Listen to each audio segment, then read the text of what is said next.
নমস্কাৰ বন্ধু বান্ধৱীসকল আমাৰ ৰাখিবল চেনেলটোলৈ আপোনালোকক স্বাগতম জনাইছোঁ। ভগৱান শ্ৰীকৃষ্ণৰ মতে ঘৰৰ ধন ৰখাৰ জেগাত আপোনালোকে এই এটা বস্তু নিশ্চয় ৰাখক। এই বস্তু ৰখাৰ ফলত আপোনালোকৰ ঘৰৰ পৰা সকলো দুখ কষ্ট দূৰ হৈ পৰিব আৰু ঘৰত অৰ্থৰ অভাৱ দূৰ হৈ পৰিবলৈ ধৰিব। অৰ্থ অহাৰ দিশ মুকলি হৈ পৰিব আৰু এই ভিডিঅ'টোৰ যোগেদি আমি জানিম যে ধন ৰখাৰ সঠিক দিশনো কি, কোন জেগাত ধন ৰাখিলে আমাৰ ঘৰত ধন বৃদ্ধি পাবলৈ ধৰে আৰু ধনৰ বাট মুকলি হৈ পৰে, যাৰ ফলত মা লক্ষ্মীৰ পৰম কৃপা আমাৰ ওপৰত পৰিব, যাৰ ফলত আমাৰ ঘৰৰ সকলো সমস্যা দূৰ হৈ পৰিব। ঘৰত কেতিয়াও ধন হানি নহ'ব, কেতিয়াও পইচা অবাবত খৰচ নহ'ব আৰু পইচাৰ কেতিয়াও কোনো লোকে আপোনাৰ পৰা ঠগিব নোৱাৰিব। আহক আজি এই ভিডিঅ'টোৰ যোগেদি আমি এই কথাখিনি জানি লওঁ। ভিডিঅ'টো মনোযোগ সহকাৰে শেষলৈকে চাব, তেতিয়াহে আপোনালোকে সুন্দৰভাৱে বুজি পাব।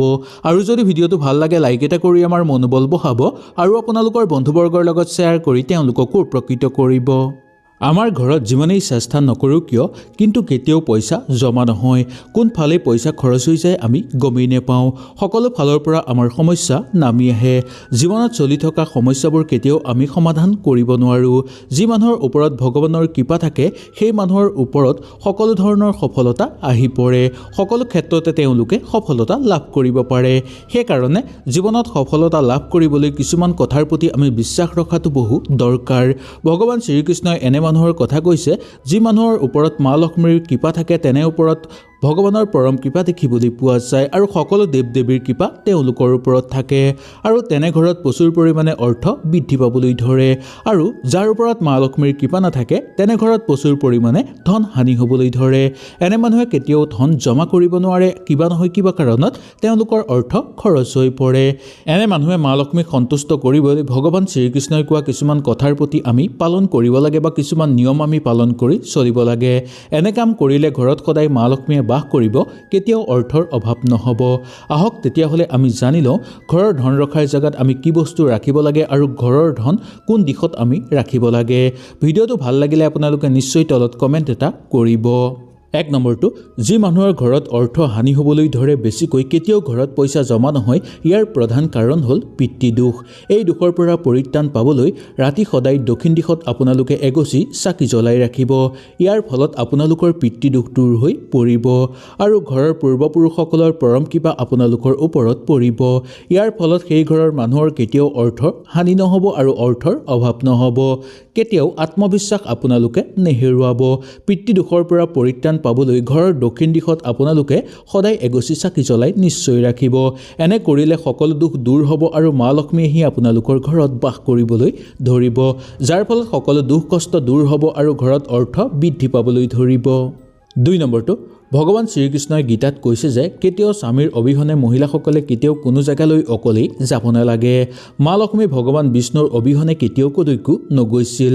যি ঘৰত ভগৱান বিষ্ণুৰ পূজা কৰা হয় সেই ঘৰত মা লক্ষ্মীয়ে নিশ্চয় বাস কৰে আৰু যি ঘৰত ভগৱান বিষ্ণুৰ পূজা কৰা নহয় সেই ঘৰত মা লক্ষ্মীয়ে কেতিয়াও প্ৰৱেশ নকৰে। সেইকাৰণে প্ৰত্যেক শুক্ৰবাৰে ঘৰত বিষ্ণু পূজা নিশ্চয় কৰিব লাগে।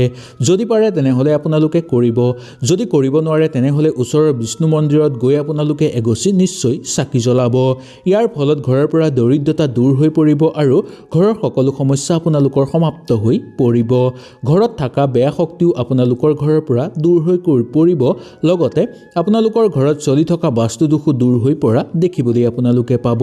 মা লক্ষ্মীৰ পৰম কৃপা আপোনালোকৰ ওপৰত পৰিব, যাৰ ফলত আপোনালোকৰ ঘৰত ধনে সোণে উপচি পৰিবলৈ ধৰিব আৰু ঘৰত সুখ শান্তি বিৰাজ হ'ব। 3 নম্বৰটো, ভগৱান শ্ৰীকৃষ্ণৰ অনুসৰি যদি শালিগ্ৰামৰ পূজা আপোনালোকে ঘৰত কৰে তেনেহ'লে মা লক্ষ্মী আহি আপোনালোকৰ ঘৰত বাস কৰিব। যদি আজিলৈকে আপোনালোকে কৰা নাই তেনেহ'লে নিশ্চয় আপোনালোকে শালিগ্ৰামৰ পূজা ঘৰত কৰক। শালিগ্ৰামৰ পূজা দৈনিক ঘৰত কৰিলে মা লক্ষ্মী সেই ঘৰ কেতিয়াও এৰি নাযায়। তেনে ঘৰত বাস্তু দোষ নাথাকে, ছায়া দোষ নাথাকে আৰু তেনে ঘৰত বেদ দোষো নহয়।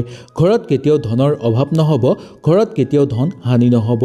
দৈনিক ঘৰত শালিগ্ৰামৰ পূজা পঞ্চ অৰ্মিত কৰিব পাৰিলে আপোনালোকৰ ঘৰত সকলো আশীৰ্বাদ প্ৰদান কৰিব মা লক্ষ্মীয়ে আৰু ঘৰত মা লক্ষ্মীৰ আশীৰ্বাদৰ ফলত ঘৰত ঐশ্বৰ্যময় বিৰাজ হৈ পৰিব।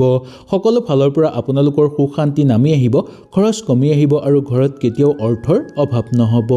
4 নম্বৰটো ভগৱান শ্ৰীকৃষ্ণই কৈছে যে যি ঘৰত আলহীৰ প্ৰতি আদৰ নাথাকে তেনে ঘৰত কেতিয়াও মা লক্ষ্মীয়ে বাস নকৰে।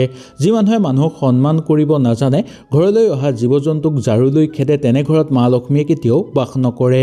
এনে ঘৰত সদায় দৰিদ্ৰ আৰু অৰ্থৰ অভাৱ সদায় দেখিবলৈ পোৱা যায়।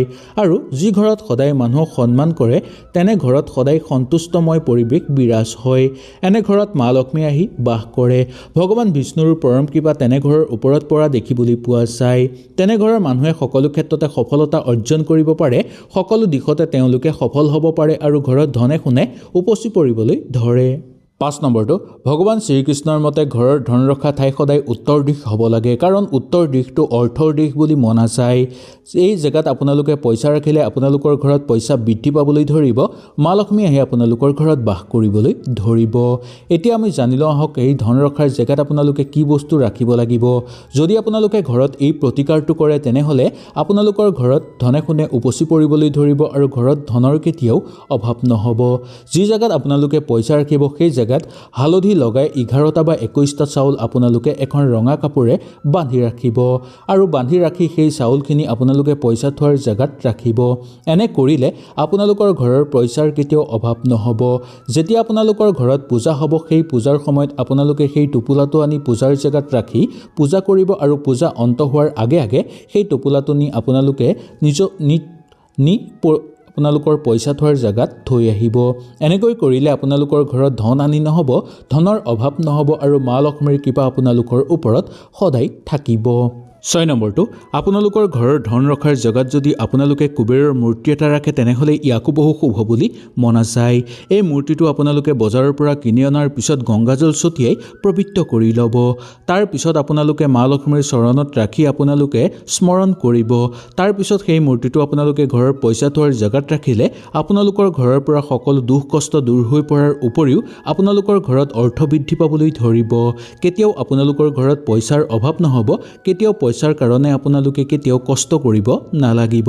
এই কাম আপোনালোকে নিশ্চয় কৰি চাব পাৰে। 7 নম্বৰটো আপোনালোকৰ ঘৰৰ যোন জেগাত পইচা ৰাখে সেই জেগাত আপোনালোকে যদি শ্ৰীযন্ত্ৰ এটা আনি ৰাখিব পাৰে তেনেহ'লে ইয়াকো বহু শুভ বুলি মনা যায়। যদি আপোনালোকে পইচা থকাৰ জেগাত ৰাখিব নোৱাৰে তেনেহ'লে ঘৰৰ যিকোনো শুভ জেগাত বা আপোনালোকে ঘৰৰ পূব দিশতো সেই যন্ত্ৰটো ৰাখিব পাৰে। শ্ৰীযন্ত্ৰ ৰখাৰ ফলত আপোনালোকৰ ঘৰৰ পৰা সকলো দুখ কষ্ট দূৰ হৈ পৰিব, বাস্তু দোষ দূৰ হৈ পৰিব, ছায়া দোষ দূৰ হৈ পৰিব। ঘৰত মা লক্ষ্মীৰ আগমন হ'বলৈ ধৰিব, লগতে ভগৱান বিষ্ণুদেৱৰো পৰম কৃপা আপোনালোকৰ ওপৰত পৰিব। ইয়াৰ বাহিৰেও মহাদেৱৰো পৰম কৃপা আপোনালোকৰ ওপৰত পৰিব। সেইকাৰণে ঘৰৰ যিকোনো শুভ জেগাত বা আপোনালোকে ঘৰৰ পইচা থোৱাৰ জেগাত শ্ৰীযন্ত্ৰ এটা নিশ্চয় লগাব। ইয়াৰ ফলত আপোনালোকৰ বহু শুভ হৈ পৰিব। হয়তো এই ভিডিঅ'টোৰ যোগেদি আপোনালোকে সুন্দৰভাৱে বুজিবলৈ সক্ষম হ'ল।